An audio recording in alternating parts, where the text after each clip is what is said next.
Hello and welcome to season 2, episode 20 of Dualistic Unity. I am everything. That's all. Just everything.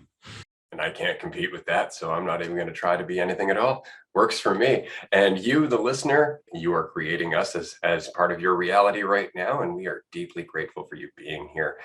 I just want to express, as always, that the community is continuing to grow by leaps and bounds. I am getting messages all the time from people, and I wanted to say quickly about those messages because a lot of them are very grateful for the podcast existing, for the community existing. But a lot of them put the responsibility for their change on us, in that in expressing their gratitude, they'll say, the podcast saved my life, or you guys have changed how I see everything. And we're very grateful for that. It is the byproduct of us just trying to see things differently, though.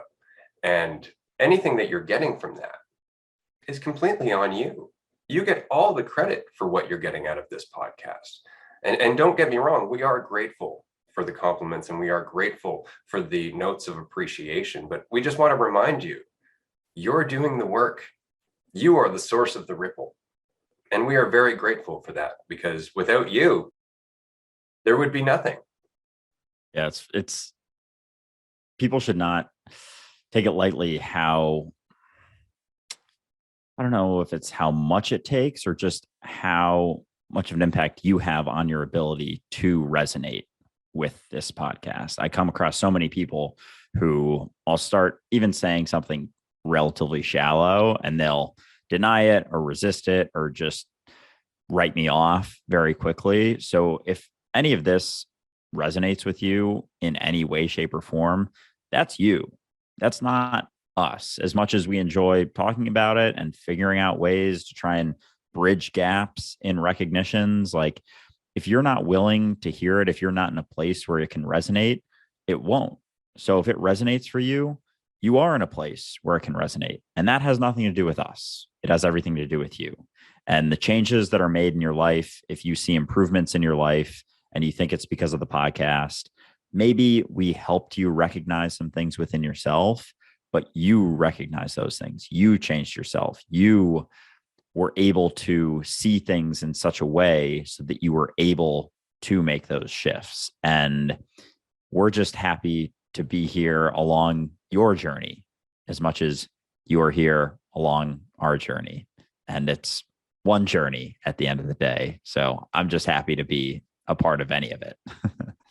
Absolutely. And if you do want to give us credit, then at least take some credit yourself for the fact that you keep tuning in to this meat grinder of a podcast, because it does take a certain kind of person to be able to take this podcast. Absolutely. And I know, because I actively send the kind of people who would not enjoy this podcast to the podcast just to see how they do. So we appreciate the fact that you're still with us after so many episodes. We are coming up to the end of season 2.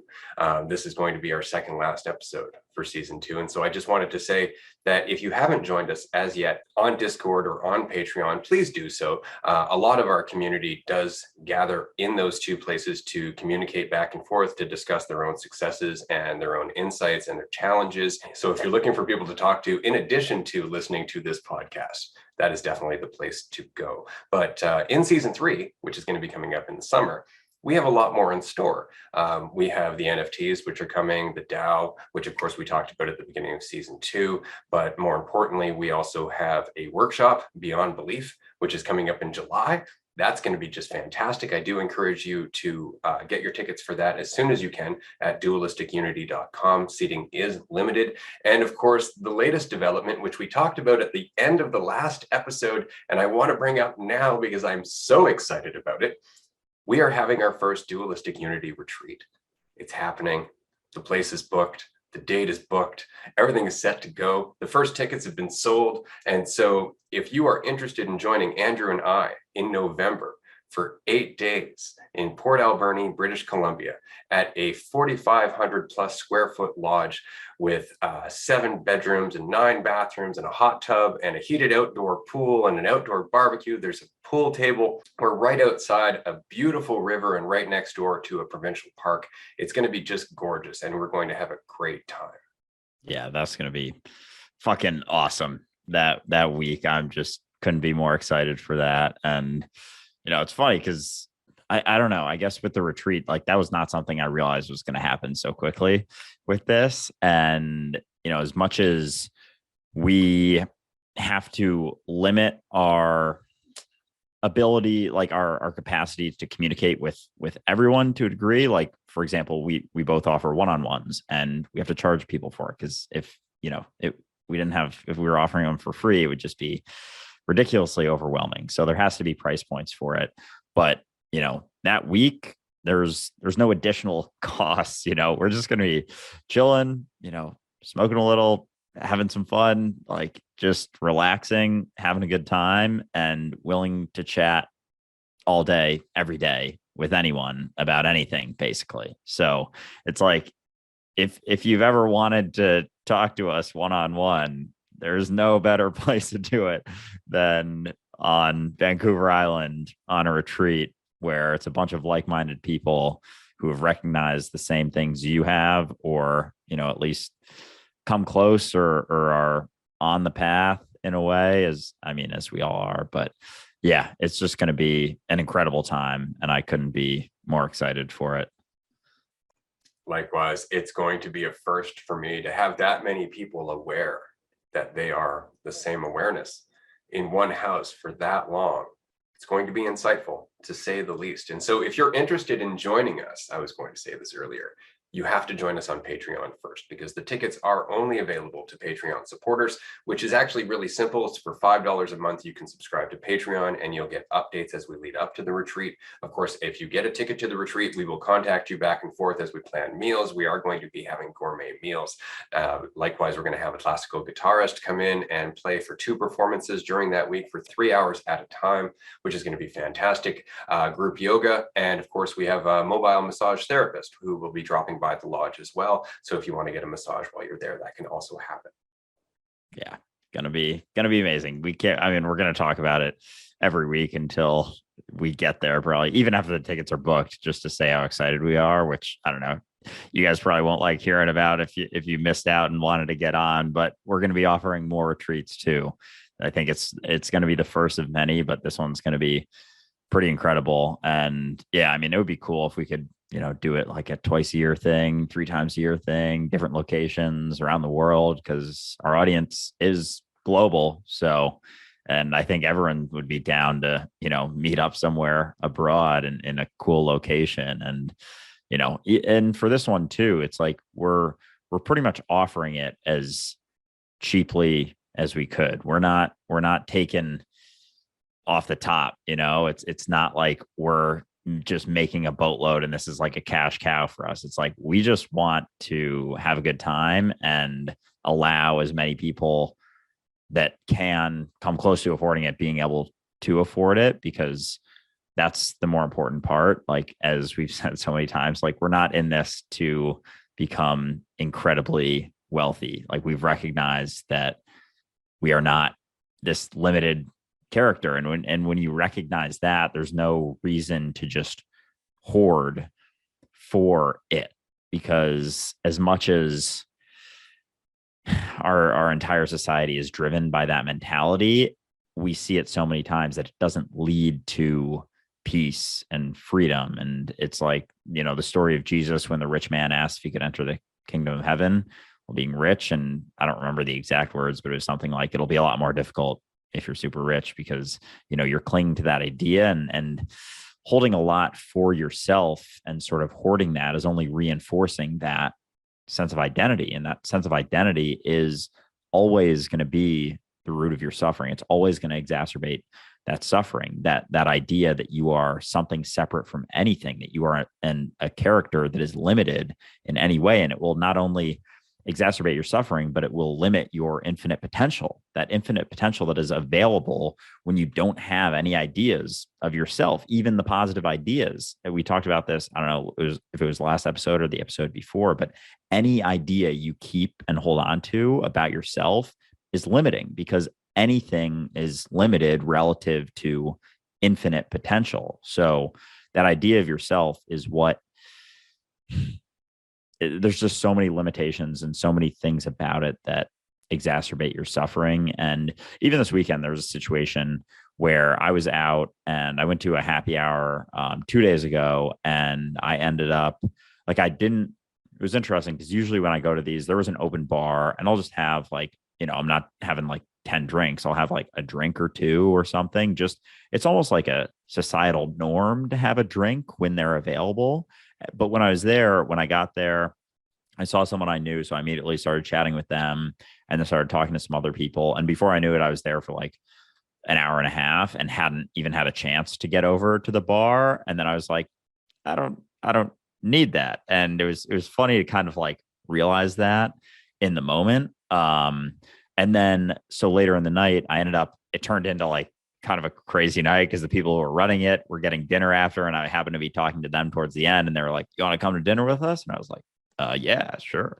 And then after that, they got like bottle service at a club, and they were like, "You want to come to this too?" And they were like cutting down the group as they went, but I just happened to be like in the right place at the right time to just like get a free dinner and then go to a club for free, and it was a great time. And so I like hadn't really drank much, and I had a couple drinks once we got to the club because it's just like that environment's a whole different animal than a happy hour. But I was walking around and I was like dancing some, and then I started to feel a little bit of discomfort. And then I remembered just like really quickly that like I don't exist. Like this idea of myself that would make me uncomfortable in a situation like that isn't real. Like it's not reality. It only exists inside of my mind. So just real quick, I was like, I don't exist. And all that discomfort just like shed. And I was just like, I don't give a fuck. And it was so funny in that moment to be like, wow, that idea of myself that I cling to is the only thing that's making me uncomfortable right now. Like that's it. If I don't hold on to this idea of myself that could, get embarrassed or someone could judge, if there's nothing there to judge, there isn't any discomfort. And it was so funny to see it in that moment. And then all of a sudden it just like it dissolved immediately as soon as I recognized that, which, I've recognized before all the time, but you forget, you go in and out, back and forth. But yeah, so that was kind of cool to see just like in real time. And I was like, wow, yeah, that's it. And it gets easier the more you do it in each and every situation. It's a lot like, well, it's like anything, right? In terms of conscious directions, like when we complain, for example, the more you complain about just the weather, let's just say, the more you'll find yourself complaining about your coffee, or the more you'll find yourself complaining about your neighbors, or the more you'll find yourself complaining about this and that. And it's because complaining itself becomes a direction, right? And so everything gets looked at through that lens. Whereas when you start to recognize that you're not what you think, and it's not just conceptual, it's actually just the recognition that I'm still me, regardless if I'm thinking about myself.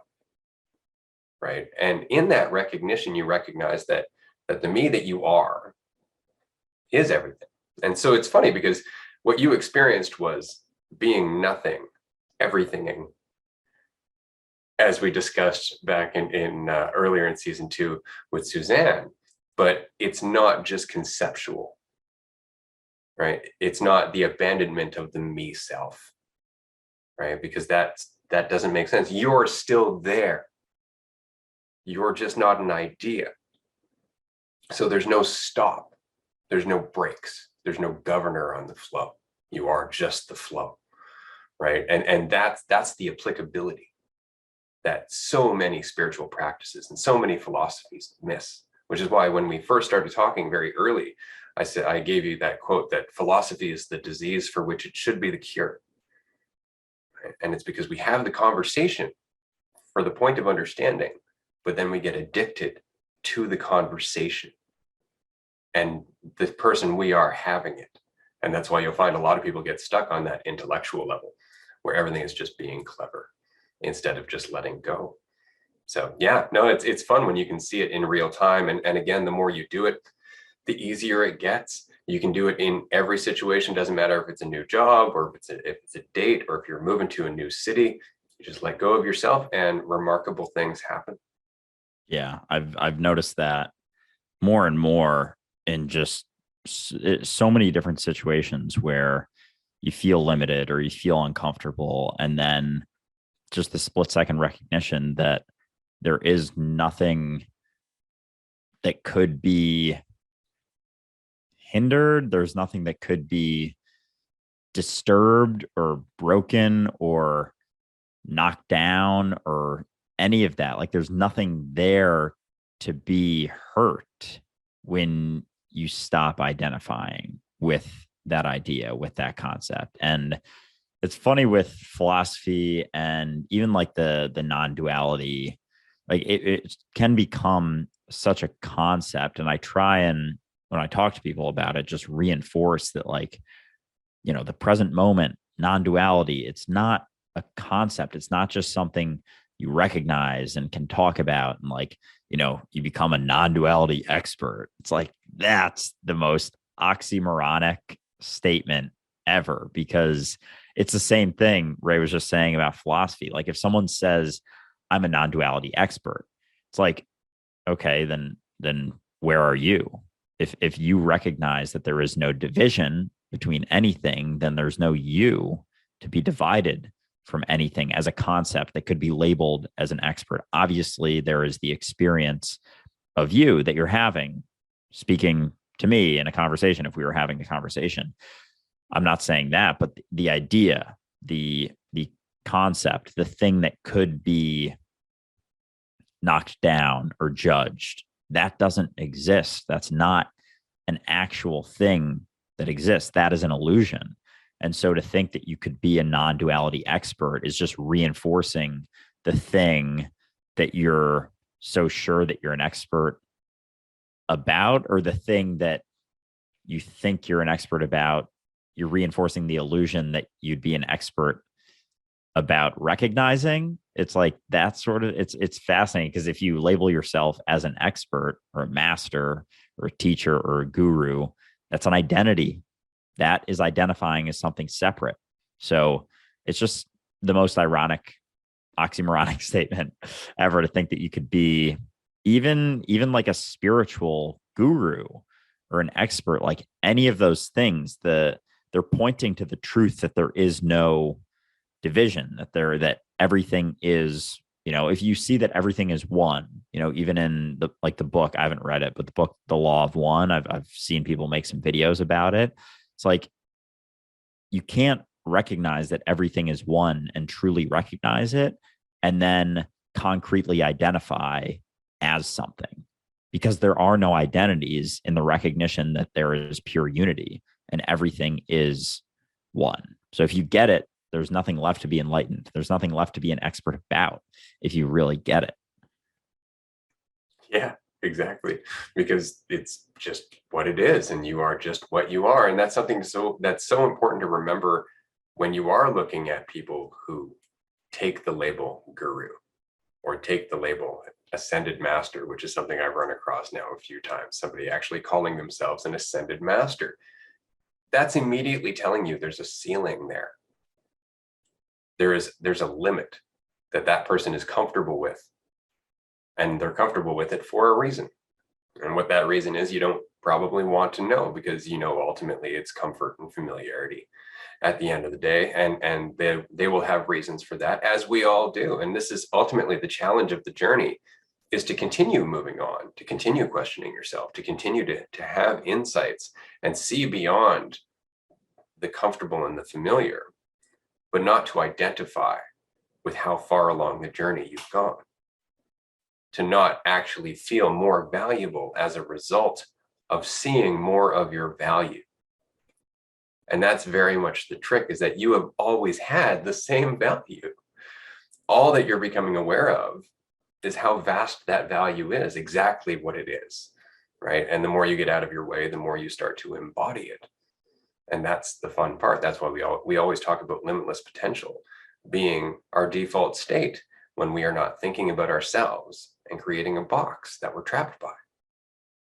Yeah, that it takes a lot of sensitivity also. And I think that's where the experience sort of comes in. And when you do get caught up and you do recognize it, to not beat yourself up about that either. Like, we talk about this all the time, but like, don't judge your judgments. So if you start feeling like you're you know, you're seeing your value and worthiness, and then you start to, it's like, the sort of two sides of ego, the side that knocks you down and the side that builds you up.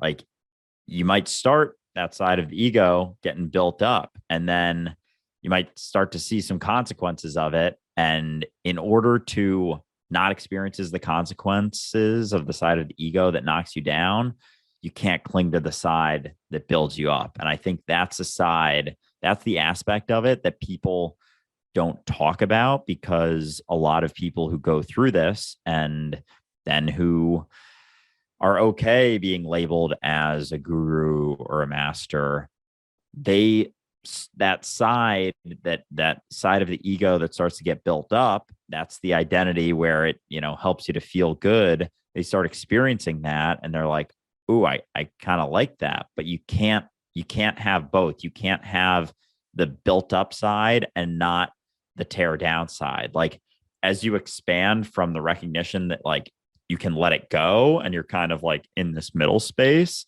as you start to get built up, it just there's the opportunity to get knocked down even further. And the higher it gets built up on the one end, that side of the ego that gets built up, the farther you can crash on the other end. And you see it even with people who seems like, they're doing amazing and all this stuff, and they're experiencing a lot of the positive side of the ego. And you're like, well, they're just experiencing the positive side and that's it. But I don't think people recognize how much defense comes into that, how much they then have to defend by identifying as that. And although they may no longer feel, the discomfort of things like anxiety or nerves or depression, they now have this whole concept and idea that they feel like they have to meet every time they interact with someone, or they have this character they feel like they have to be. And then if someone comes to knock them down, they have to defend that character. But if you can let it go, that's where the freedom lies, because there's nothing left to defend. There are no walls to guard anymore. You don't need, it's like, if you think about it like a castle, as you get built up, as that positive side gets built up, the castle gets bigger and bigger. But guess what? When the castle gets bigger, you need more fucking guards. And that's a pain in the ass to have to worry about all the guards doing their job. Like, that's what comes in, because now you have this whole thing to defend. It's kind of like the sandcastle analogy I thought of, I don't know, 8 episodes ago. I don't know when it was, but it's like, when you recognize that there's no sandcastle that you actually are, that you have to identify with, because everyone's building their sandcastles all over the place. And then once it's built, you got to defend it. But the reality is that you can just let it go. You can just walk away. You can go enjoy your time at the beach, go in the ocean, go, ride some waves, and you can let the sandcastle be knocked down, beaten down, kicked to the ground. And it has nothing to do with what you are, your worthiness, your potential in any way, shape, or form. And it never will, and it never has. Exactly. Because while you're identifying with the sandcastle, the fact is that you are the reality that is the entire beach. You are the experience of the beach, and you're limiting that to this little sandcastle that you identify with and defend and protect, and you waste your entire existence doing that. And so, yeah, it's important to recognize that for sure. But it does get more and more tempting as you become more insightful, as people start to look to you. And I know this is something that plagues the psychological community in terms of counselors. Often counselors will become very egotistical because they are the ones that know. Right. But the same is true for spiritual teachers and whatnot. Teal Swan is a good example of that. I don't know if you run across Teal Swan, but she kind of is along the same lines as Abraham Hicks. She will share some really good insights. But when pressed about the source of her insights, or when pressed about the accountability that goes along with her assurance that she is just informed by the universe, she gets quite defensive. And it's because she just falls back on, well, I can access the Akashic records. When you're as enlightened as I am, then you'll be able to see this as I do.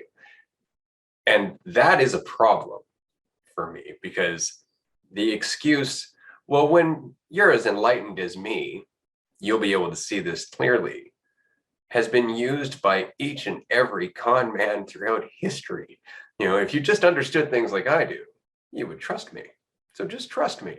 It's like you might as well go and buy a used car at a place called Honest Ed's, because the fact is that that person is not being honest with you, right? They're not being honest with you because they're not being honest with themselves. If they were honest with themselves, then they would consistently question their own certainty, right? But it's always tempting to get stuck on something and go, nope, this is it. I know everything. And from now on, I'm just going to dole this out repetitively, right? And so if you are questioning somebody who calls themselves a guru and they immediately make you feel bad for doing so, right?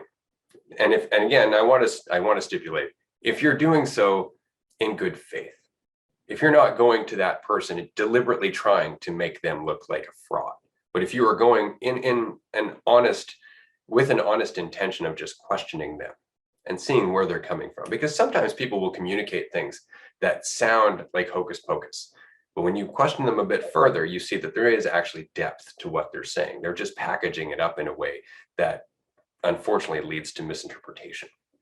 So it's important to talk to these people and give them a certain degree of credibility, at least at the start.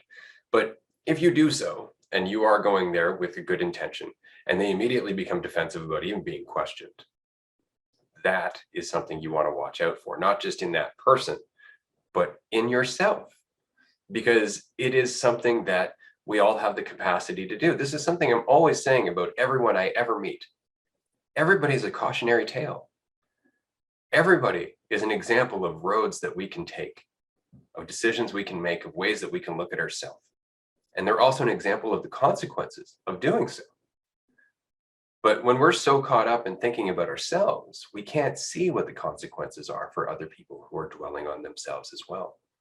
We have to take off that blinder and let go of that prison wall in order to see the world around us, right? And that's when we can start to see how people are limiting themselves, how people are hurting themselves, how people are conning each other because they're conning themselves, right? But up until that point, it's not safe to look for a teacher, especially a teacher who calls themselves a teacher. That's the hardest part about this journey, is that at the beginning, it's honestly better, in my opinion, for you to just walk the journey alone, for you not to take a teacher to lead the way, but to be your own teacher until you've found at least that state of being who you are, of sensitivity to what you are versus what you think you are. And then you can learn from everybody, and they're never teachers. They're just another part of you, kind of like synapses in a brain, just communicating back and forth and growing intelligence as a result, right? So just something to keep in mind. And I feel like the best place anyone can start is just questioning the things that they're so certain of about themselves. Like that was one of the first steps that I took, even when I to start posting content. Like I was able to question in a moment of clarity the things that I was so sure of about myself. And I was able to see things a little bit differently. And it was even before I recognized how important questioning was. And so for anyone listening who's just like caught up and feeling like you need to follow someone, it's like you don't. You have everything available to you inside, and it's more so not something that you need to learn. It's just something that it's like the unlearning side of it, like all of the things you feel so certain about, whether it's your strengths and weaknesses, or how other people think of you, or how other people judge you, or how you judge yourself, or how you judge other people, or how you think about the world.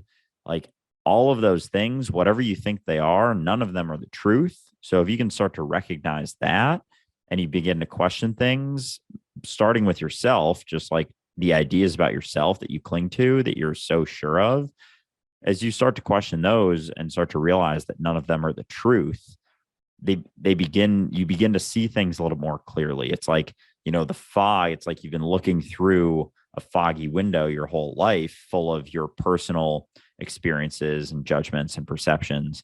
And as you begin to question them, simply question them and recognize that they're not the truth, the window starts to get a little bit clearer, and you start to see things for what they actually are rather than what you think they are. And something else I wanted to bring up about this was there was someone on our Discord who mentioned how, and it wasn't a malicious comment in any means. I think they were trying to be just funny in a way. But there are certain things that as as much as we take everything lightly, I have no issue like having a serious response to it. And it was about how it was like, oh, you seem to be very certain that everything is uncertain.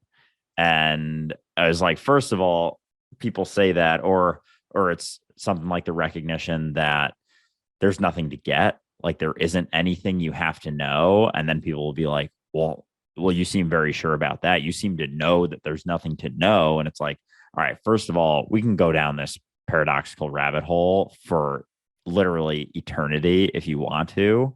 I don't know how much you're going to get out of it, but the reality is that nothing could be certain, because as you cling to certainty in an existence, in an experience that is consistently uncertain, like that is the root of the reality of our experience. Like everything beyond this moment is completely uncertain. So if you cling to certainty, you're clinging to a fictitious idea that is now the past. By the time you're clinging to it as certain, it is past. And so it could never be certain. But it's fun to talk about. I mean, I enjoy talking about, but it's always funny when someone will say like, oh, you seem to be very certain about the idea that everything is uncertain. And it's like, okay, well, what is certain then? Tell me something that's certain, and let's have a conversation about it.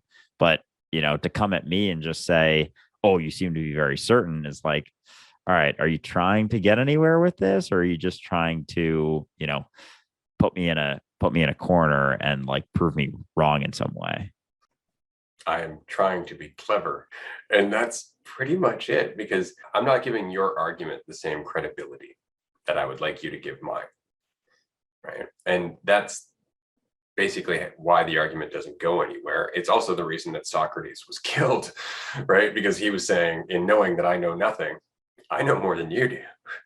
And people didn't enjoy that. They didn't appreciate that at all. But he was saying basically the same thing, that in accepting that there is no such thing as an end point where we know, we can continue to learn, we can continue to grow, and we can continue to adapt.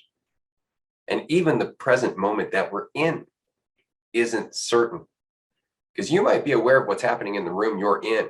What about outside that room? What about outside that building? What about outside that city? There's so much that we include in the present moment, the entire universe, in fact. And unless you know what's happening everywhere, the present moment is damned uncertain. And you don't know what's happening everywhere. And that's the reality, right? Because everywhere is a lot. And so you just have to, I guess that's the point, is that anybody who doesn't want to accept that life is uncertain has a vested interest in not doing so. And those are typically the first people who would cling to a philosophy or an ideology or a religion that tells them very clearly, this is what life is, this is what you're supposed to do, and this is what happens at the end, because it removes all of the uncertainty. And that's all they're looking for, because the alternative is to be responsible and aware in the present moment, each and every present moment, because that's what makes your life. And that alternative seems terrifying when you've never taken responsibility and you have no skill in doing so. Because as we said, it's practice. The more you get out of the way, the more you allow yourself to be in the present moment, the easier it gets. But our entire culture has taught us to live in a concept. It's taught us to live in an idea of ourself. What's that? There's something coming up. You don't know what's going to happen. Convince yourself you do. That is a common strategy. Think about that. Like, what does that do to us as people? Well, it stops us from being able to adapt to what's happening in the moment, because we're too busy projecting some kind of a scenario that we hope for or fear. into the situation that we're going into. And that changes the situation itself. Now we're not even adapting to the situation that's happening. We're adapting to the situation that we're overlapping over the actual situation. So we're so far removed from being responsible and present that the idea that we can be responsible and present is terrifying. The responsibility aspect, I thought of even a situation when someone is like feeling shitty or feeling down or not feeling great.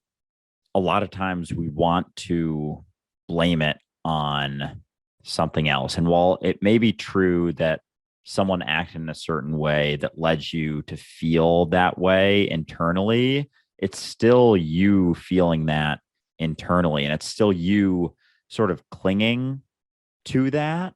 And you see that in like, the victim identity saying like, oh, like you don't get it because I've been through this and you've never been through this. And we talked about that a couple episodes ago. But in recognizing that it's still your responsibility, and your responsibility just being your response to the situation that you're going through, like when you're feeling shitty or feeling down, if you're able to recognize that it's coming from within you and not from without you, from some external force, like if you can recognize that, then you can begin to heal, then you can begin to let it go. But as long as you think that it's definitely coming from someone else or something else, then you'll stay in that state because you're not taking the responsibility that you are the one continuing to perpetuate those feelings by clinging to those ideas. Or, if you get angry or you get sad, like those, the reality is like those sort of emotions, anger, sadness, fear, like they're very limited, but they'll stick around if you cling to the idea that's continuing to make you angry. I think they only last like, I don't know, what is it, 90 seconds max, like the feeling of it. But then when you continue to stay angry, and this is something that I just sort of like learned about, recognize, because when I was younger, I would get like real, like I was a pretty emotional person. Like I was relatively reserved when I was going through like, social anxiety shit and whatnot. But for the most part, I was pretty emotional and I would get angry about stuff. And there was a point, I don't know, when I was getting into meditation that I recognized like I'm the one continuing to make myself angry because I keep thinking about the thing that's making me angry. And if you can start to let that go and realize that it's coming from within you, there's nothing left to keep you angry. Like the ideas, the thoughts, the thoughts about the situation is what keeps you in that state of anger or sadness or regret or fear or anxiety. It's the thoughts. It's not the reality of your experience in the moment. So as you can take responsibility for that, as you can recognize that, that will allow you to begin to let it go. And through letting it go, that's the only way that it heals. It doesn't come from someone else telling you what to do or forgiving or asking forgiveness. Like it comes from you. It's not asking God or Jesus, like that story Ray told about the friend he met saying like his son would never forgive him. He has to ask Jesus. And it's like, he doesn't recognize that he is God and he has to be able to forgive himself. And that's where it stems from. Well, yeah, because I mean, even anger, right? Anger is generally generated by trying to protect something, right? Like when we're angry, we're trying to protect something, whether it's a loved one or our idea of ourself, right? And so when we remove the idea of the self, there's nothing to protect. So there's no more reason to be angry. And that's not to say that anger can't serve a purpose while you are still working within that idea of yourself. Anger can drive you towards achieving things. If say, you are suffering through depression, right? Feeling a little anger can get you moving at least, but it can also become toxic and a bit addictive, right? So yeah, if you can recognize the why is more important than the what. Why am I doing this, right? What is the vested interest that I have in this specific reaction to what's happening right now? And if you can ask that, then you'll learn more about yourself than anything else. And it's something that I highly encourage you to do whenever you are reacting to something. Whenever something's bothering you or you're getting upset, ask yourself why. And often what you will find, it's because you're protecting something that you really don't need to protect, right? And you can let that anger go a little bit easier. I want to bring something up and this is going off on a tangent, but since we've been talking about intelligence, which is really what we're talking about, we're talking about how to actively access our intelligence to greater and greater degrees. Okay? And we're doing so by getting out of that egotistical mindset and allowing our brain to do what it's meant to do, which is to process information. So as we figure this out, as we start to understand that the less we think about ourselves as separate, or the less we think about ourselves and invest in that illusion, the more intelligent we tend to become. And the more we start to see naturally that everything is one. See, that's the thing. It's nothing you need to memorize. You just need to get out of your way. And it all becomes clear that everything is one. So when we're talking about aliens and we're talking about extraterrestrials, we always assume, well, if they got here, they have to be hyper advanced. They have to have a higher intelligence level. Wouldn't that indicate to some degree that they know they're us? Wouldn't that make sense as to why they don't want to talk to us right now? Because we are a planet full of people who wouldn't understand where they're coming from. Even right now, we assume that they would come down with like advanced technologies and all of this other stuff, but they would look at us in such a different way than we would look at them. Like they would see us as family. They would see us as brothers and sisters, whereas we still look at them as alien in the same way that we do with people from another country. That's how messed up we are. Yeah, that is such a great point. And it's like, even when we were talking about the idea of there being, what if this is all a simulation or something? People love asking that question. It's like, well, everyone would still be identifying as I and me, right? So would it be any different? So it's interesting to think of it in that way with aliens. Like if they are more advanced, it's like we like to think of advanced technology as like,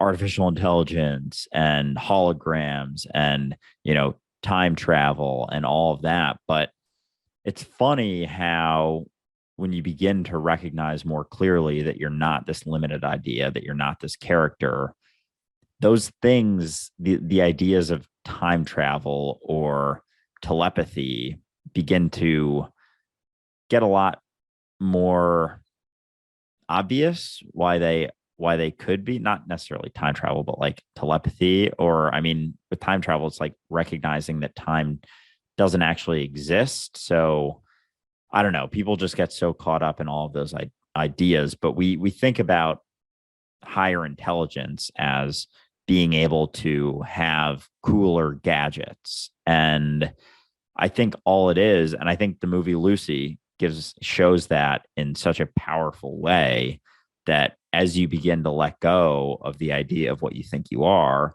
we're able to access more of that infinite universal intelligence of existence that always has been and always will be, that you actually are, as opposed to being limited by the idea, by the concept of what you think you are. Like we were talking about earlier in the episode, like any idea of yourself, even as this idea of like being really good at something, it's like that is still reinforcing that idea that you are something separate from anything.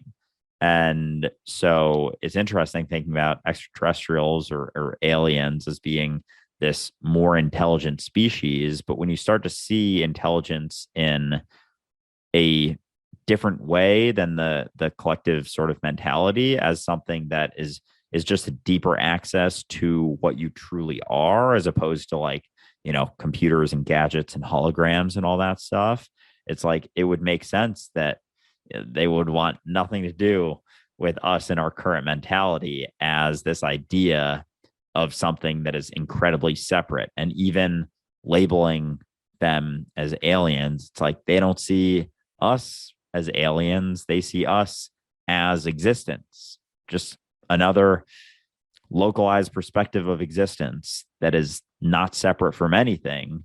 So yeah, that's like, when people wake up, that's why it's so turbulent, because everyone around you, you're like, I'm you, I'm everything. And they're like, shut the fuck up. What the fuck are you talking about? Let's put them in a psych ward real quick in a white room and and just never let them out again because they're a crazy person, because that makes me uncomfortable to think that I'm not this idea that soothes me and exacerbates my fear and suffering at the same time. But I don't recognize that it does that other thing. I just think it soothes me. So it's very interesting to think of it in that way. Yeah, it really is. What's interesting is what you were saying is that as we let go of our idea of ourself, we start to activate more and more of our intelligence. And then what's funny is that as a result of activating more and more of our intelligence, it makes more sense to let go of our idea of ourself. And so it actually becomes this self-perpetuating process where if you choose, possibilities are limitless. But as we were saying earlier, often people hit a ceiling where they go, well, I've seen that we're all one and everybody's looking up to me and I'm a teacher, so obviously I'm doing the right thing. So I'm just going to stop right here. And see, for me, I think I don't know. I guess the idea of doing that seems almost like settling for something that doesn't need to be settled. Because as long as I'm on this journey, we're all on this journey with me, right? And so if I suddenly stop and go, okay, here, I'm a teacher, I've more or less decided I've learned everything I need to, right? Even though I might learn a little bit more and pass it on to other people, I've already decided this is where I've stopped. Those are other people, and I am a teacher. And there's all of that role and that structure that's within that, and that limits your insights again, as we just said, right? So whether you mean to or not, you're suddenly cutting yourself off from what is potentially even more insight and more intelligence. And so, to me, my journey includes you, the listener.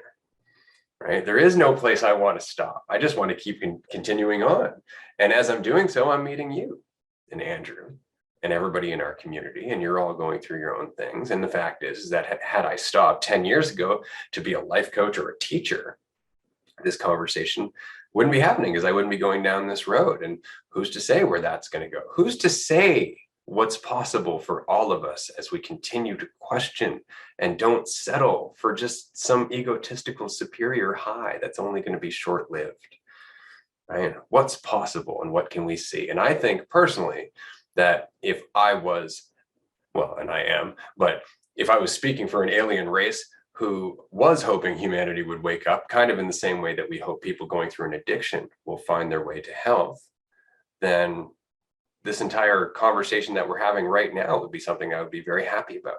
I would look at this as an encouraging sign for somebody going through something that is just terrible in terms of self-destruction, because at least now we're becoming aware of why we're self-destructing, right? And we can talk about it and we can come to a solution, not just on the surface where it's like, oh, we got to pollute less, but from the inside where that pollution's coming from. Because it's not that we're polluting the earth, it's that we're polluting our lives. And the pollution of the earth is just something that results naturally. Yeah. Be the change. Someone commented on one of my videos today. It was about, I forget what the video was about, but she basically said, how can you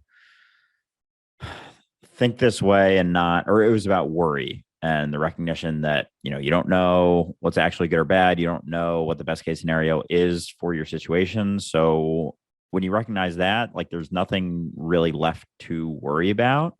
And her comment was like, how can you not worry when America is in the state that it's in?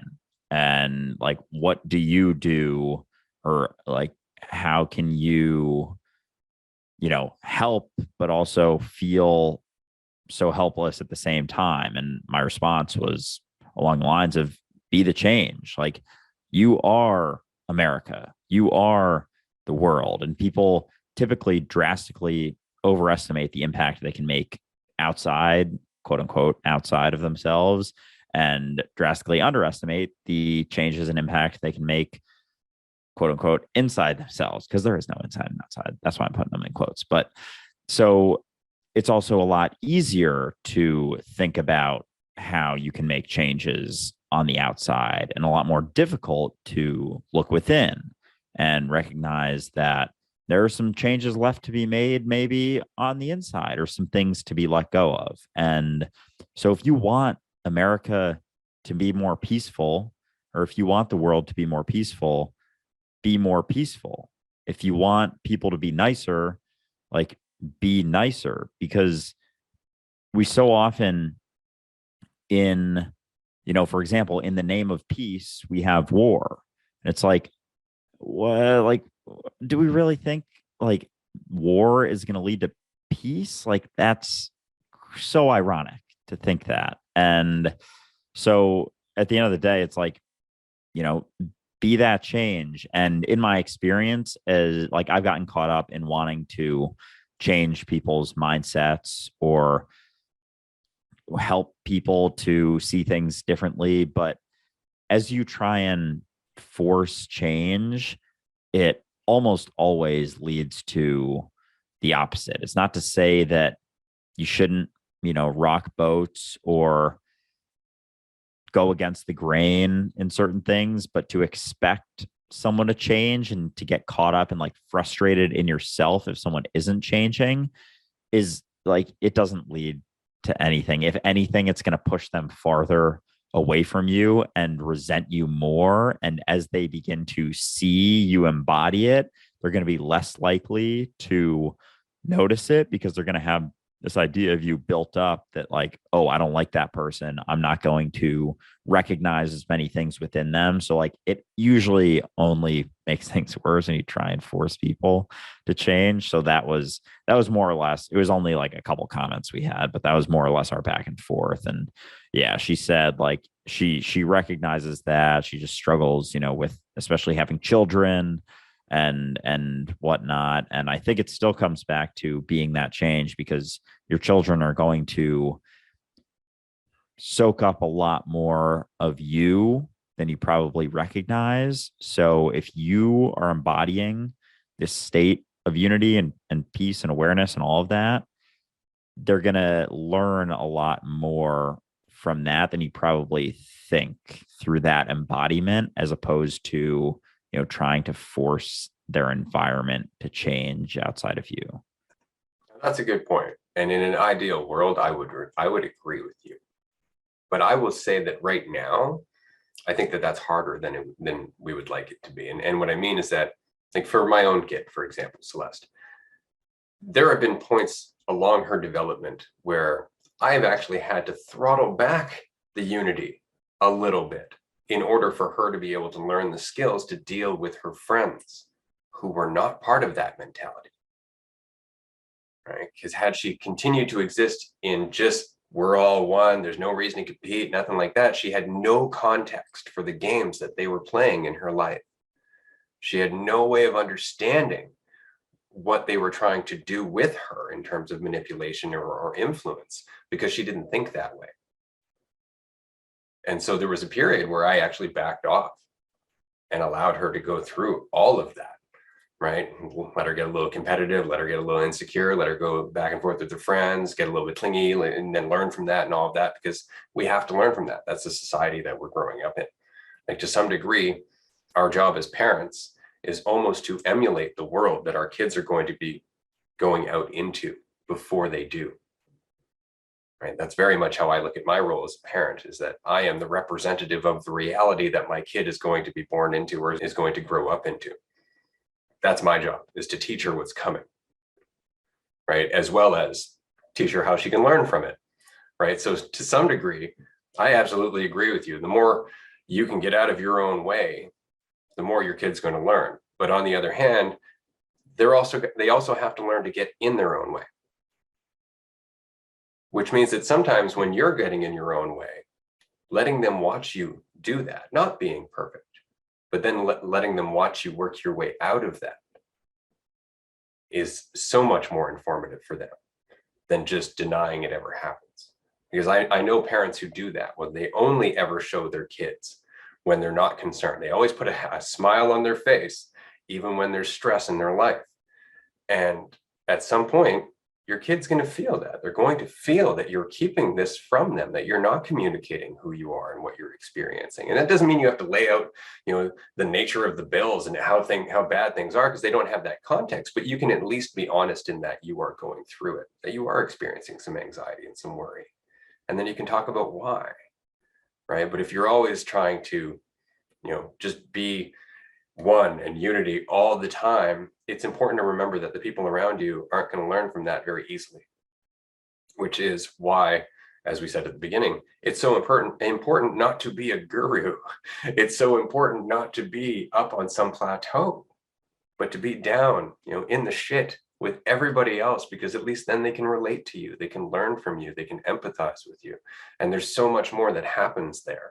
And that is a very difficult line to ride as a parent, because your job as a parent is to be kind of at that plateau, keeping watch. It's your job to keep them safe. But when you get overly caught up in the idea of being a parent and the idea of being an authority, then it becomes so much more difficult to communicate with your kid, because you are reinforcing a wall that doesn't exist outside of you telling them it does. And as they grow up, they will learn that that wall exists, and they will eventually stop talking to you as much. They won't be able to empathize with you as much. And so, going back to what you said, Andrew, that's where that being unity, being yourself, is so important. Like, be the parent, but don't take it so seriously that you cut yourself off from being with your kid.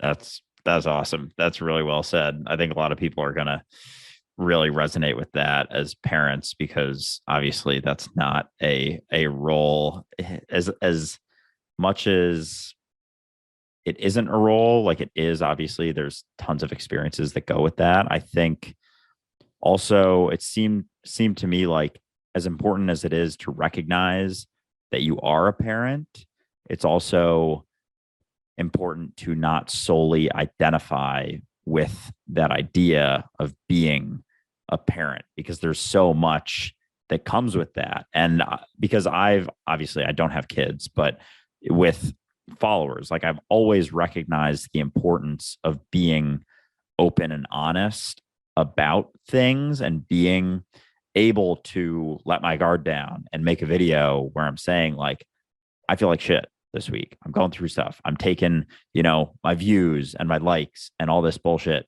way too seriously. And I'm getting caught up in it, and I'm working through it. And it's like, it helps me, because making videos and talking is like my way of sort of expressing things. And it's like, it's funny, because even as I'm filming the video, like, I start to see where, like, the walls I'm running into. And a lot of times, like, by the end of the video, I'm like, maybe that is what I'm running into. And it's like, you're able to sort of see the process, me working through the process right there. So it's like, it inherently builds a bridge between people, because there's plenty of people that I've seen and follow who never let their guard down, and they just create this false sense of like perfection, because you're able to do that in social media. You're able to nitpick and only share the things that you want to. That's why people refer to it as like people's highlight reels. So it's important to see that it's, a highlight reel. It's not the reality of their entire life. And people get caught up in thinking that that's their entire life, while they're comparing it to their own actual entire life. And it's like, that's like where social media, you have to recognize that reality of it. And so being able to know that as a creator is important, because that people will probably look at you in a certain way. And it's the same equating it to being a parent. Like, your kids are going to look at you in a certain light and look up to you more than probably anyone they'll ever look up to in their entire life. So if all they see is perfection, then it's going to build up this false sense of expectation and of this thing that they feel like they have to be. And if they're not, then they're not, living up to this perfect idea. And that leads to, depression and anxiety and all of those things. So yeah, I think that's a huge aspect of it that I wasn't really thinking of in that context. But absolutely, like, I guess being a parent is like, it's just being yourself and recognizing that you can share everything. You don't have to be an idea that's, perfect in your eyes and limit what they see of you. So, like, as much as it's important to embody that unity, it's important to not try and build this idea that you are someone that embodies unity, because everyone goes through shit. So if you can share that, that'll be closer to reality, and that'll help those kids that you have more so than being this idea of a perfect person if you're trying to create that idea. Absolutely. Because just like we were saying earlier about a guru or a master, if you have a guru or a master, you're typically going to aspire to be a guru or a master. And that's as far as your aspiration will take you, right? Well, if you're a kid and you have a parent and they identify as a parent, then you're going to aspire to be a parent, which is going to build that division. But the fact is that you never were a parent. You're still the kid. You've just been here longer. That's the only thing that's different. But we get all caught up in it and like, oh, I'm your dad. I know better. Well, okay, I've made more mistakes. That's a little bit closer to the truth, right? Like I've just gone through more. But if I'm valuing my position as dad, the authority, you must listen to me, then I'm not going to relate to you as my child, because I don't think of myself as a child anymore. I'm invested in this idea of myself. Right? And so it gets very hard to relate to your children. And of course, that's all exacerbated by the schooling system and the fact that we are encouraged to hand our children over to strangers from a very young age for 8 hours a day, 5 days a week, until they're old enough and distant enough that we have no relationship with them whatsoever. And then we wonder why our relationship with our family tends to be so superficial, or we wonder why, as we get into our 20s, all of a sudden our parents start showing us signs of their personality that we didn't notice before. And it's not that they weren't there, it's just that we weren't there and we weren't in the house. We were busy, trying to survive amongst the other children that were just running around in kind of a Lord of the Flies preschool. Yeah, it is. Oh man, just like thinking about society and being able to see that, like, the way the world is right now, like the blueprint that we sort of have wasn't programmed into the world. Like there was no universal law saying, like, in the made up year of 2022, all kids are going to have to go to school for when they're children up to, being 18 at least. And then, they have to do all these other things. And there was never anything that said that had to be the way it was. Like, we're just a bunch of universal awarenesses running around as the universe, not divided whatsoever. We're not in the universe. We're not on the universe. We're not on the earth. We are the earth. Like, we forget that so often. Like, we have this idea that humans are just like it's like humans and everything else. And it's like, no, there's no that. What it's all everything else and nothing else at the same time. And so as we cling to that idea that humans are this thing that's like fucking, made in the image of God and all that stuff, it's like everything is the image of God because everything is God. Like, it's not, humans are not something separate. And we, like, I don't even know, because you can look back at evolution. Like, we can see that there were things that we came from and developed into this, but it's like we don't even look back a few hundred years ago or a few thousand years ago. It's like we just think that, I don't know, I feel like sometimes people think that things just started in like 1200 or like 2000 or 0 AD. Like, that's just when things started, and like humans have always just kind of looked like this, and then there were animals, and then there was everything else, and Earth is like this magical place that is the localized point of the universe, and everything else is alien. It's like, man, we're just like so naive to it's like we so quickly forget, or just like don't recognize that we came from the earth. We didn't come to the earth. We're not intergalactic beings that came to the earth to save it. Like, we just came from the earth. We are the earth, just like everything else that's now seems separate from it is it. There is no division. Yeah.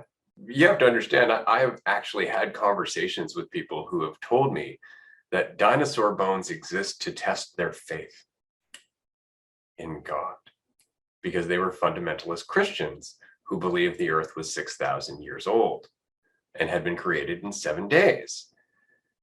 And that has been the dominant narrative for our culture, for European culture especially, for like over 1,000 years. And what's worse is everybody who disagreed were killed. And so we all grew up thinking God created the earth in 7 days, right? There was 2 people. They were the only people that existed. Okay. Everything else is just dumb animals. And those 2 people were given dominion of the planet. Literally, the word dominion is in there. So it's a hell of a sales pitch. Like, it makes you feel super special right from the start. Like, you can see how it really caught on. And then, of course, disagreeing with it would have you burnt at the stake. So you can see how there wasn't a lot of people who were saying, like, no, I don't think that's the truth at all, because they didn't last. So you go a couple of centuries like that. Yeah, you start to see why people take this as truth, because there's no alternative, right? There's no alternative truth. Everybody believes this around you. And if they don't, they are ridiculed and shunned and possibly killed. And then all of a sudden, here comes the Industrial Revolution, here comes science, here comes everything else. And those narratives started to get questioned. The church started to lose power, right? Governments started to take more of a role away from the church and all of that. And so all of a sudden, the narrative wasn't taught to children quite as young. It wasn't as dominant over society, right? And so now we're able to have these thoughts and have these questions and think about things truly, right? Whereas before, if you did have these thoughts, the only way you'd survive was to just shut up and not say anything. And admittedly, I mean, that's just starting to change now, right? I mean, it wasn't until the 70s that the scientific community admitted that nutrition had something to do with health. It's not like we're moving in leaps and bounds. Wait, what is that about? Nutrition? They didn't recognize that like what we ate had to do with our health at all? Correct. You got to remember that back in the 20s and 30s, they used to sell jars of tapeworms to help you lose weight, right? There used to be advertisements of people spraying their tomatoes with Raid and to keep the bugs off. Like, if you look back at our history, we really have been ignorant to a lot, and we've pretended that we know so much throughout the entirety of that. And it's not until just recently that we've started going, what's that? Oh, you can't dump toxic waste and then still drink the water? Like, it's the weirdest thing. And it's like, yeah, it's pretty obvious, but you have to remember that we are a species that at one point forgot that when you shit in the streets, you get sick. The entirety of the plague was an entire culture of people forgetting how to be clean. That was it. That's how dumb we can become. So I just wanted to make that point quickly. Yeah. Damn. Yeah. Oh man. I forget some of the shit that's gone down literally and figuratively. But yeah. Oh geez. I guess coming at it from that point of view, like some of the stuff that we cling to isn't that surprising. Like, given the dominant mentality for so long that has existed, it's like there's going to be some carryover from those times and people who aren't going to want to let those things go because it gives them that false sense of certainty. Like, that fucking false sense of certainty, man. Like, that is the root of so much fucking bullshit. Like, oh God, the amount of times I see it, that it's just people just want to cling. And it's like they don't see the repercussions of it.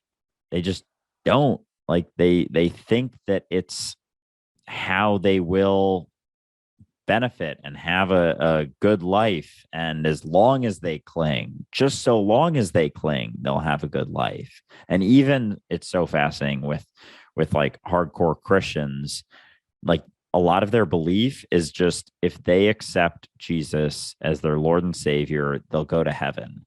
And like, that's pretty much it. Like, that's a pretty fucking low bar, if you ask me. Like, all you have to do is that, or even for beyond that, it's like with confession, like all you got to do, it's like you can do whatever you want, but as long as you confess to a priest, like right before you die, you're good.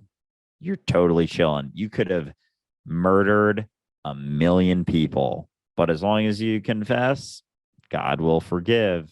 It's like, oh God damn it. How like that is so frustrating that is like still the dominant mentality. Like still like most people probably think that's the case. So as much as it is as much as they say, oh, what's wrong with religion? It helps people be a good person, but it's like if at the end of the day, in the back of your head, all you got to do is confess, or all you got to do is accept Jesus to be your Lord and Savior, like, is that really much incentive to be any type of, do any type of good or however you want to say that, but like not really, right? That's all you got to do. It's like that's such a low bar, and we wonder why society is so fucked up in so many different ways, because that's all that, like, if that's it, there's no reason to recognize unity. There's no need to, really do anything beyond that, and then just go about your life and yeah, just, be a racist bigot. It doesn't, as long as you accept Jesus as your Lord and Savior, you're chilling. So it's just fascinating to see that, but it makes sense coming from, especially, a few hundred years ago, just being confused about so many things. It's not that surprising that we're still confused about a lot.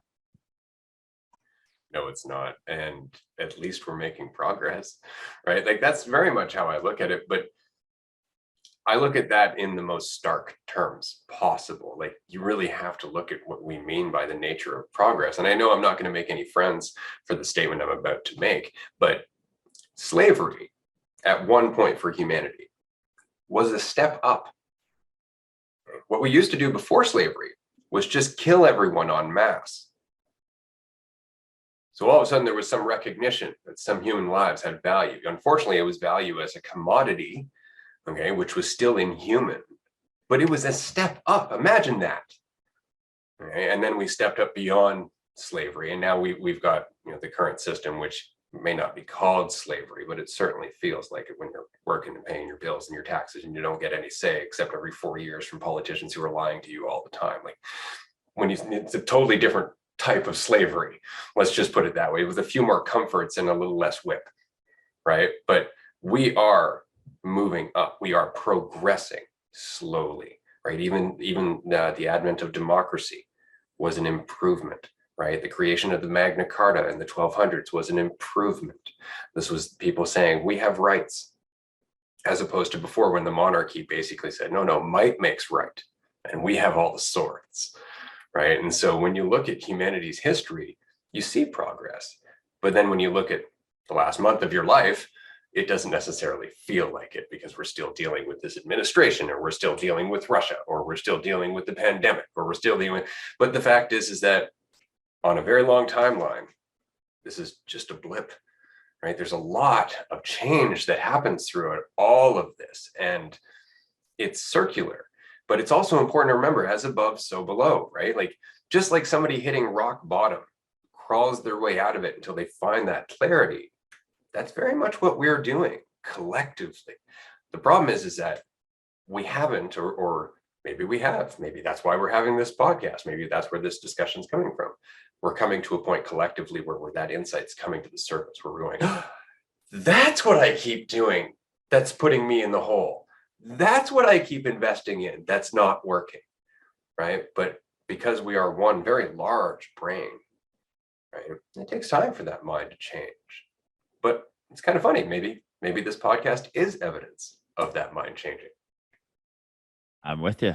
It might just be, and it'll be fun to see it grow. It has been fun to see it grow. We were texting today. We just hit 1.5 thousand subscribers on YouTube, just on YouTube. That has nothing to do with all the other Spotify, Apple podcasts and all that stuff. But it's like being able to see it live, like the exponential growth happening and like talk about it every week, it's like that just might be a reflection of, on a smaller scale, the universal mentality or our societal mentality. And although this may seem like a smaller scale, it really isn't, because it's, I'm everything and you're everything.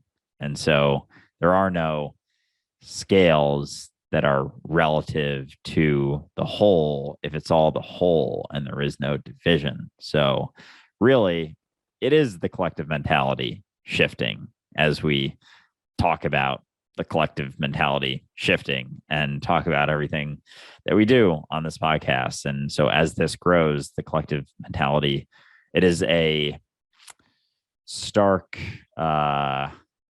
definitive measurement of the collective mentality shifting, I guess is one way to put it. But yeah, it's been fun to see for sure. Something else I wanted to just bring up today was, I want to talk a little about sleep and your thoughts on it. And because I've found in my own life, I still feel better when I get more sleep, and I try and prioritize it for sure. But I don't get as tired like throughout the day. And I know you have mentioned that sometimes you don't sleep very much at all, but it doesn't really have an impact on your energy. And so I'm curious, both like for your personal experience, we can talk about our own personal experiences, but also just in the sense of how people in the world, we talked about it a little bit on the last episode about diet and the idea of burning calories. And there's a certain idea that we're very sure of, you know, the impact of calories in, calories out. And I don't think, you know, we didn't deny that in any way, but it's important to recognize that there's also an impact your mentality has related to that idea that has to do with your ability to burn calories. And if you get too caught up in how many calories you're burning, you're not going to be able to burn as many. So if you get very caught up on the sleep side in how many hours of sleep you're getting and get, you know, maybe stressed about that, or you know, wake up one day and you're like, oh shit, I've only gotten, you know, 5 hours of sleep the last 3 nights. Is that going to limit your ability to function with a lot of energy because you're worked up about how many hours of sleep that you get? It's the same along the lines of, you know, the vegan person being afraid of the fear from the animal. And it's like, well, you're being afraid of consuming the fear of the animal. So do you not recognize that that could be what's causing your energy to shift, is your fear of consuming the afraid animal? But yeah, so I'm curious. I just want to talk about sleep a little bit today.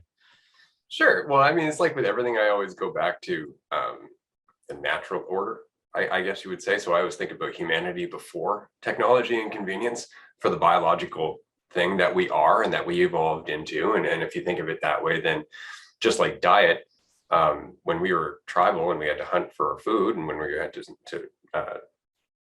look for, or when we had to forage, you didn't have 3 square meals a day of a certain amount of calories. You ate when you could, and your diet was more or less limited or made more abundant according to the environment that you lived within. So nothing was set by a certain schedule, right? And the same is true for sleep. And when you're in nature, you don't sleep a solid 8 hours. I mean, there's sounds, there's things happening. And if you're sleeping outside and you sleep for a solid 8 hours, you're probably going to get eaten. So that idea of sleeping for a solid 8 hours wasn't necessarily the natural order. It wasn't how we were designed. Now look at animals. I mean, animals will nap periodically throughout the day. They never sleep for a very long period of time until they start getting much older, right? And so there's that consideration. There's also the consideration in how sleep affects our brain. Like when we go to sleep, often what happens, or at least is the theory, is that the activities of the day kind of get stored in our long-term memory.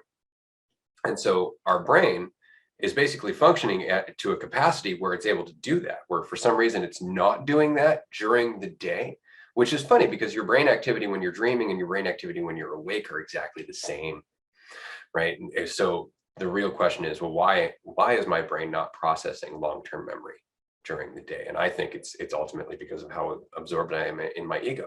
And same thing we've been talking about this entire time in terms of limiting intelligence. I'm so wrapped up in this cloud that my brain's not able to function at its fullest capacity until I finally shut down, and allow it to do its thing without getting in its way.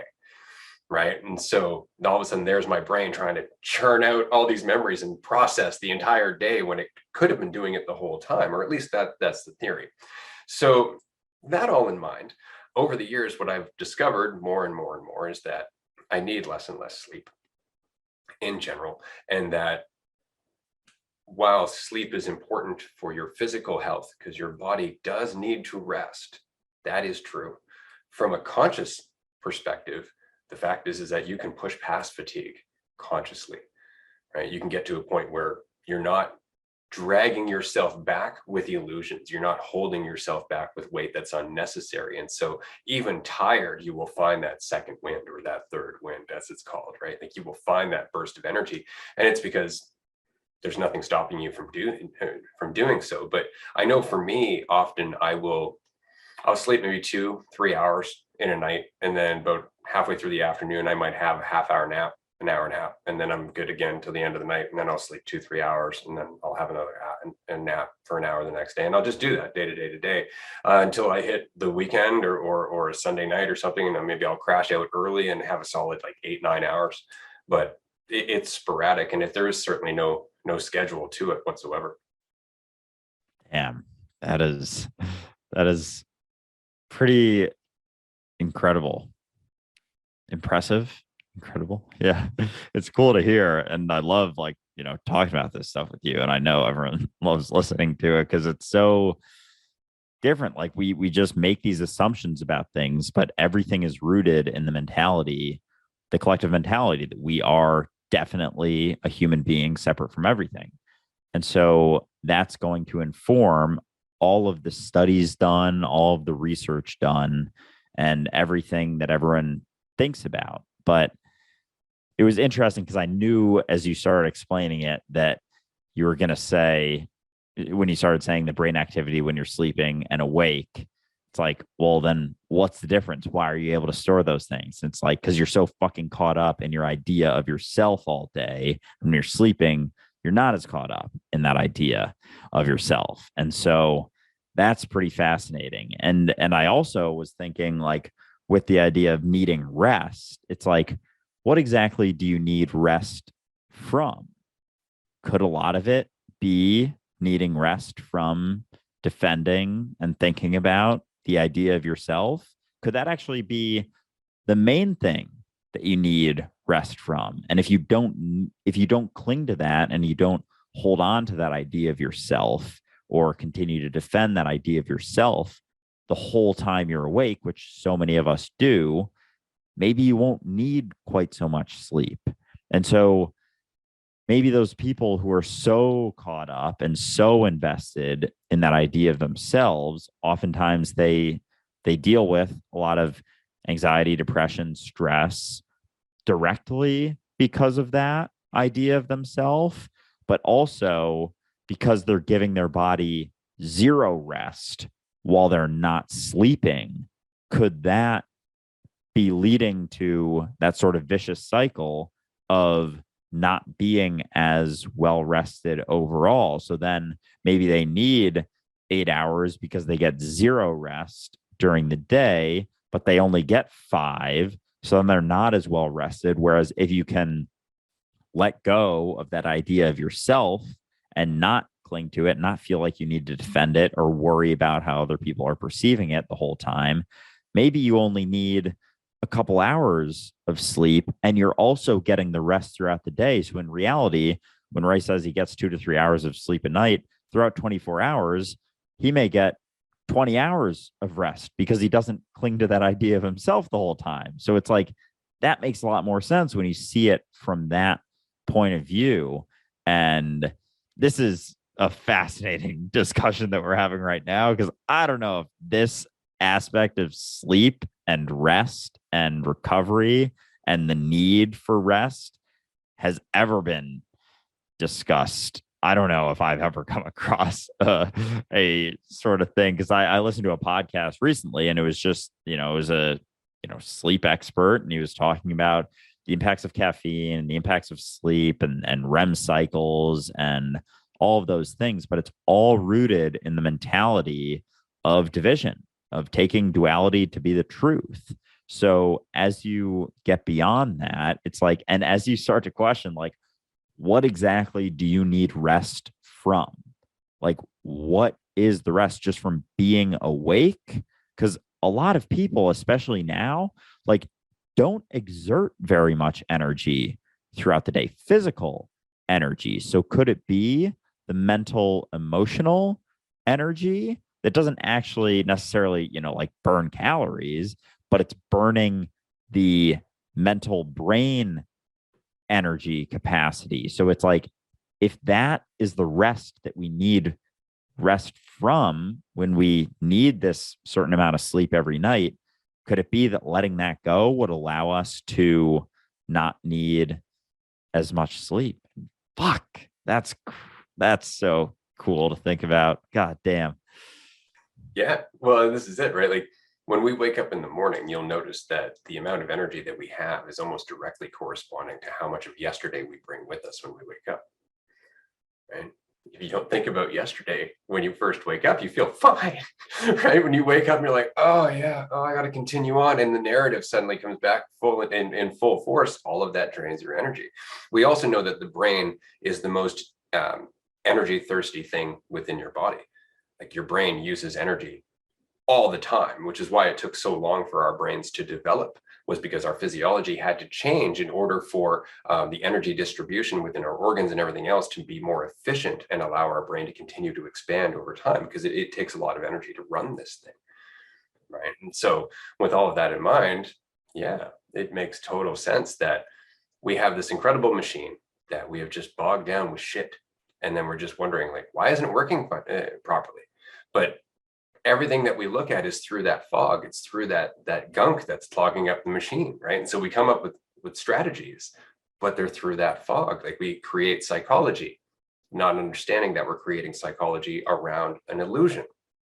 Right? We create motivation, not understanding that we're still delving into the idea of the carrot and the stick, and that has a consequence. But we don't see that because we lack the clarity to do so, because we're still absorbed in this idea of ourself. Right. And that's the whole point. And we've made this throughout this entire episode, is that certainty is the governor on our flow. Right. Until we suddenly hold on to something, we are the flow. And when we hold on to something, things get dammed up. And that's when consequences ensue, because we're putting a dam there and we're not stopping, and we're not letting the flow just do its thing. And then we're wondering why we're being pummeled by it. And it's because we're in the way. And so all we have to do is just let go of our idea of ourself, and we go back to being what we have always been regardless. It's just that we were fighting the reality of it with the illusion that we created in our mind. Damn, I like that dam analogy. I was thinking of it like when people get so certain and they cling to certain ideas. It's like with the dam, if it's a fast flowing river, you cling to something, you like sort of just, you put up a dam, like you were saying, and then it's like you're there pushing, holding the dam up and like keeping it there. And the longer you cling, the more of the river that's building up. And like eventually that river is going to knock you on your fucking ass and take you with it and knock you back into the flow. And I just thought of it in the sense of like with something like suicide, when we think about death, like taking that analogy, for example, someone who clings to certain ideas and certain perceptions of themselves, like say it's the dam, for example. And sometimes, when people get clung up, like most of the time, they're able to eventually let it go, or, they cling to it their entire lives and eventually die. But if they cling to it so strongly or really hold on to it and like it just overpowers them, it's like the dam overpowering them. And if, say, they were to kill themselves, then they get knocked back into the flow through physically ending the illusion of them. So it's like death is the stark end. That is when the dam collapses, whether it's done by yourself or you just cling to those things your entire life. And then, you die when you're 80, 90, 100 years old. That's the dam overpowering. So if you can let go of those ideas, there is nothing that gets built up so much that it overpowers you and you're just flowing along the river. So when we talk about like not clinging and letting go of the ideas, like I think, and I love analogies and they've always helped me like be able to recognize them. And I think that is such a great analogy of the importance of being able to let go of ideas, because anytime you cling to an idea, you're building up a dam. And it's if you hold on to it for a while, maybe you let it go and then you get knocked down a little bit and then you find the flow again, or you just build up another dam and you keep doing that your whole life. But so many people exist their entire lives through some semblance of suffering, and it's from building up dams and getting knocked down consistently. And eventually, death is the stark end of the illusion of the clinging. Like it's sort of the forced end. And then you're back in the flow of the recognition of unity. But the beauty is that you don't have to do that. You can let go while you're experiencing, this incarnation of the universe. And then you can just be in the flow the whole time. And it's free and it's beautiful and it's awesome. But it's that's an interesting analogy. Yeah, absolutely. And it really does come down to, and I like the analogy of the river and the dam, because in some people's lives, the river is really quite gentle, which is why they can build that dam, that idea of themselves, and hold it up their entire lives, because nobody's contradicting it. Nobody conflicts with it. They're insulated to some degree. That river is not really flowing. Whereas other people are born into a shit storm. They're born into abuse, or they're born into toxic relationships, or toxic parents, or they're born into oppression, or they're born into any number of things. And the flow is so hard. And every time you get hit by it, you want to build up a dam to protect yourself. And by dam, we mean an idea of yourself. But the problem is you start to identify with how badly you're getting beaten by the flow. And that just makes you get beat even worse, very much like tensing up in a car crash. And so when the flow is really flowing, it's really hitting you, just remember that you can let go of who you think you are and you will survive. You will be okay. But you have to let go of who you think you are. It's just your resistance to the flow that's making you think that you can't take it. Right? As soon as you let go, you'll find that the flow is a lot more gentle than it is when you're resisting it. That's not always the case at first, but let the flow take you for a little while and you will eventually find some more calm waters. But yeah, for a while, sometimes it's just rocky and it's tough. And it's important to remember that. And on that note, we are going to end episode 20 because we're coming up to the 2-hour mark as always. And I know we always go over time if we are given the opportunity to do so. We are coming up to the end of season 2. If you are going to join Patreon and Discord, I definitely advise you to do it soon because there's some exciting things happening. And aside from that, I just wanted to say, Andrew, I've had so much fun. Like, we're over 30 episodes now.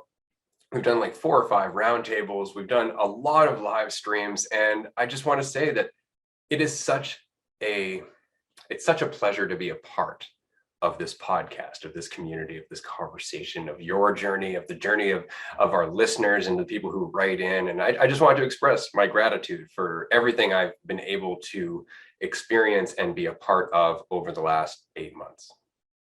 Likewise, I feel exactly the same way. It's so cool to be able to recognize these things and have an open platform and dialogue to be able to go back and forth and to be able to bring more people in through roundtables, through our Patreon group chats, through Discord. There's just like the constant conversations going on in there. And it's so cool to see everyone recognizing this reality of what they truly are.